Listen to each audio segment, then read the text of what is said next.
The people who want to believe in, teddy bears and tooth fairies and Ponzi schemes, they're going to lose. And the masses are going to lose. You're not. You will win. You will survive.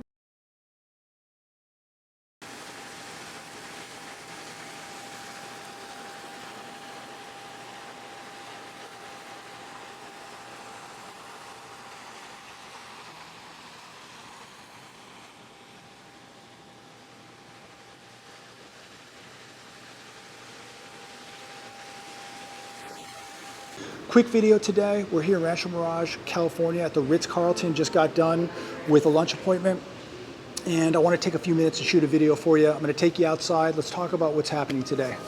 It's Thursday, January 23rd, 2020. We're going to get right into it today. A lot happening. More concern with this coronavirus as more people in China are dying, and now there are suspected cases in Los Angeles, California, and in Texas. So we now have a pandemic that may be spreading into America. We know it is spreading all over China. Right here, I'm reading an article, Coronavirus Nightmare. Chinese hospitals are turning away hordes of sick people because there is no room for them. More and more people are dying now because of the coronavirus. And in fact, we don't know exactly how many people have died because we cannot trust what China is telling us. Also, is this some kind of biological weapon that got loose? Is China using a biological weapon to control its own population? I'm not going to start a theory here. I'm not like that, but we have to think about it. We know that China is very involved in biological testing. Did something get loose, or was something purposely done? We have to think about it. But I'm reading a lot all over the news now with this coronavirus as it continues to get worse in China, and there are more suspected cases here in America. Snakes, bats, badgers, rats, wolf puppies, koala bears, you name it, these people are eating it. And this is the communist regime of China. This is who we're doing business with. The country that boils dogs and puppies and kittens alive and eats them. These people eating rats and badgers and wolf puppies. And I mean, it's just insane what these people will eat. And is this the culprit for the disease? More than likely, it probably is. This is some kind of contaminated meat.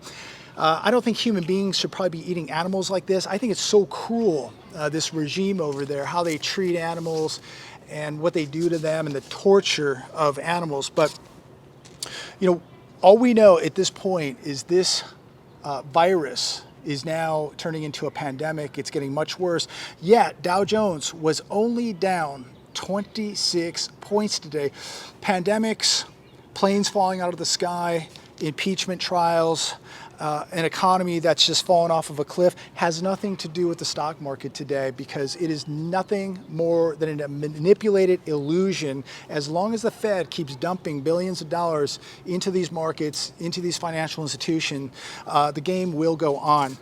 I want to bring up another topic here. And this is regarding the economy here in the U.S. All Carlton Cards and Papyrus stores closing within weeks. Schumann Retail Group, the owner of greeting card retailers Carlton Cards and Papyrus, are closing all of its stores in America and 76 in Canada. 178 U.S. stores will be closing within weeks, 76 stores in Canada closing within weeks. This equates to 1,400 people now that will no longer have a job in about 4 to 6 weeks. But yet we're being told how great the economy is, yet we're going to see more vacant real estate. And again, it's another telltale sign of where this is all going. How about this? SHTFplan.com. I have to keep moving my glasses. I'm perspiring today because it's a bombing 80 degrees here in January in Rancho Mirage, California, so bear with me. SHTFplan.com. Global auto sales recession expected to worsen in 2020. Global sales for 2019 plunged 4%. So anybody that wants to write me today and tell me how good the auto market is in their area, please feel free. But I also think that you should read this article on Zero Hedge. Mainstream media admits we're in an auto recession and it's just continuing to get worse. Non-seasonally adjusted car sales in the U.S. for 2019 declined 10.9%. The overall non-seasonally adjusted U.S. vehicle sales for the period fell 1.4%. Ask yourself, when this economy begins to correct and we have this downturn, where do you think auto sales are going to be here in the U.S.? Shipment volume in the U.S. by truck, rail, air, and barge plunged 7.9% in December 2019 compared to a year earlier.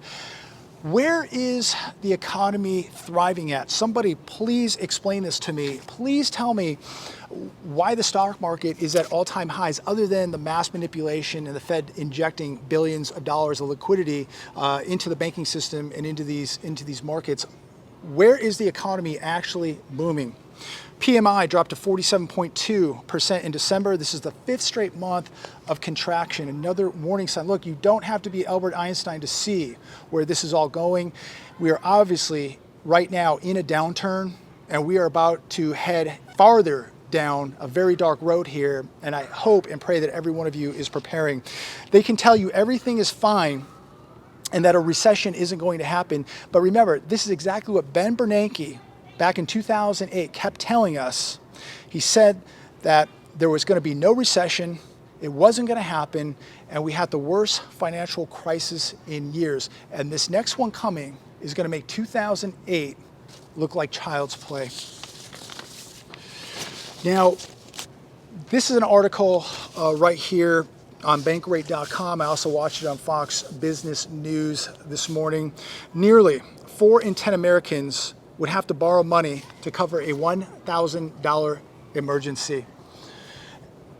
You know, there's still people out there that think everything is rosy. They think that the economy is healthy, strong. They think the consumer is healthy and strong. But 40% of Americans, your consumer, would have to borrow money if they had a $1,000 emergency. Just think about where we're at in America, yet we're being told that there's a housing boom, housing shortage, record home sales, yet 4 in 10 Americans don't even have $1,000 saved up. They're unprepared for an emergency. 50% of U.S. workers make less than $32,000 a year. So how can we be having a record real estate market when the average American is completely broke? So I have to go back to the question, who or what is buying all these homes, which continues to prop up this real estate bubble? You know, when I look at some of the data, we have companies like Blackstone who buy massive amounts of homes. Companies like Invitation Home buys massive amounts of properties. I think they own around 80,000 homes. Blackstone owns 27% of this company. And what's even more interesting is last summer, Blackstone sold $1 billion of shares that it owned in this company, Invitation Home. So why were they dumping all these shares? Do they know something is coming to the real estate market? Did they know this last summer? Were they getting out early, knowing that something was in the horizon? We have investment companies, we have private investors, we have these financial institutions like Blackstone, like Invitation Home, and a lot of private investors who have partaken in the real estate market, buy these homes, push this bubble farther and farther, prop up these housing numbers, and inflate these numbers and inflate this bubble, and then rent or lease these properties back to the American consumer. So the American consumer is renting cars now, they're renting clothes, they're renting homes. Their whole life now is basically a rental. Most people will never own anything, they'll never have a net worth. So it just seems to me the middle class continues to be decimated. The wealthy, that top 1%, you know, they're gonna own the homes, the land, the ranches, the farms, and the consumer continues to become more and more broken. Remember, when this economy collapses, when this stock market collapses, the 1% won't pay the price, it'll be the 99%. The 1% ran this thing up, you know, ran this bubble to the moon and blew it up, but it's gonna be the 99% who are gonna pay the price for this.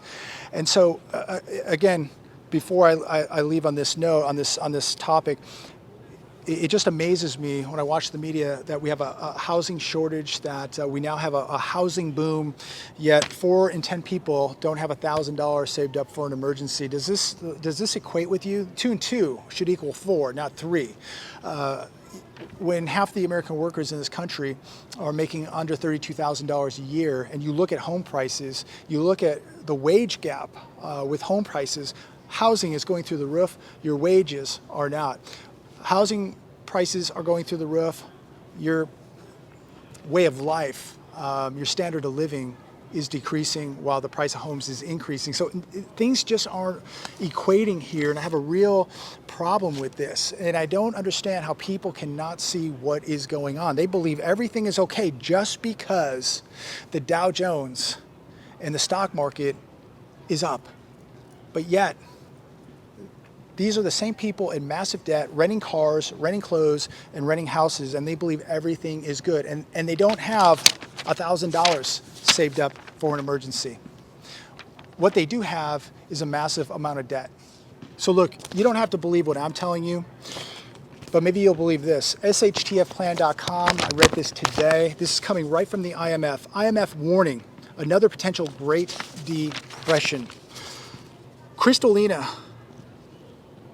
Georgieva, the head of the IMF, is warning that the global economy risks another Great Depression. What makes things worse is that the propaganda outlets in the US are continuing to ignore the red flags of a looming disaster. Mainstream Americans are blissfully unaware of what's coming in this manipulated economy that we are all forced to live under. Think about that. And so, you know, I know that most of you are awake and know and feel that there's something coming. And we all have friends, family, associates, people at work that are ignoring the warning signs. But look, even people, the head of the IMF is even sending out a warning. The central banks are warning you by the act that they're buying massive amounts of gold. When the Great Depression hits, the masses won't put the blame where it belongs. They're not going to blame the ruling elite. They're not going to blame the central banks. More than likely, they're going to probably blame this president. And look, whether you like him, hate him, okay, this president didn't cause this problem. He didn't create this massive amount of debt. Yes, he is creating more debt. I have an issue with that. But this is decades of corruption, of criminality, debt, money printing, low interest rates, too low for too long, and mass manipulation, corporate buybacks, you name it. There's some real bad actors in this. You can blame the central banks and the Fed because they're the culprits here. And this is really a organized effort to create the biggest wealth transfer the world has ever seen. This has been orchestrated on purpose. It's going to be done on purpose when the time is right. The United States is ill-prepared for a downturn, let alone a massive global depression designed purposely to impoverish the masses. That's you, that's me. And there's nothing that is going to stop what's coming. The only thing you can do is to prepare for yourself. Be your own central bank. Make sure that you're holding hard tangible assets, cash. Make sure you have security. Make sure you have all preps topped off, and make sure that you are awake and not asleep to what's coming. Russian capital experts say a major Western financial crash is both inevitable and reasonably imminent, and it's going to make the 2008 meltdown look mild. These are Russian leaders now looking at America, looking at the demise of America. And what do you think Russia's doing? They are stockpiling massive amounts of gold, just like India, just like China, just like Poland, and the list goes on, just like the central banks. Russian insiders say too much debt and too many bubbles are in the US system. We have a lot of bubbles right here in America. We have a massive stock market bubble. We have an overvaluation of tech companies, especially startups, unlikely to ever return their cost. Aging workforces here, wage stagnation, higher living costs, disruption in traditional industries from IT innovation. And this is going to put millions of people out of work. And of course, we have a gap in wealth inequality and a gap in opportunity inequality here in America with this slowdown coming. This is going to be a recipe for disaster.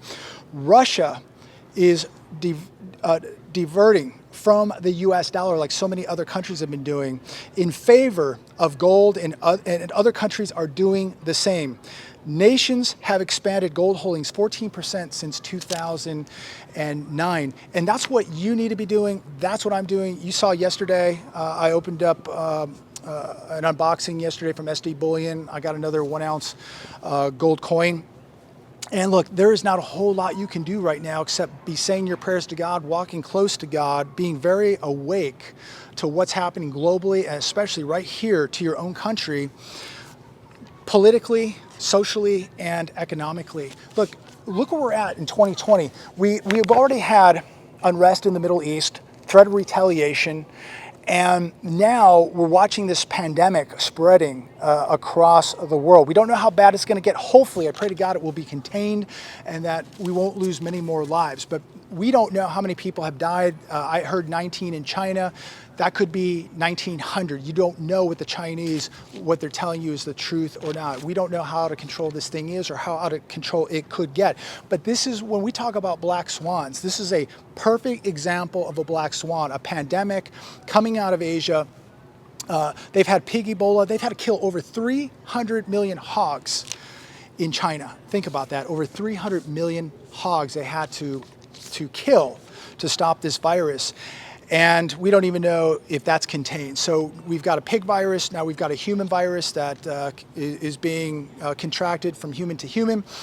And here we are. So is it a black swan? It's too early to tell. How severe can this get? It's too early to tell. Walk close to God, keep saying your prayers, keep preparing.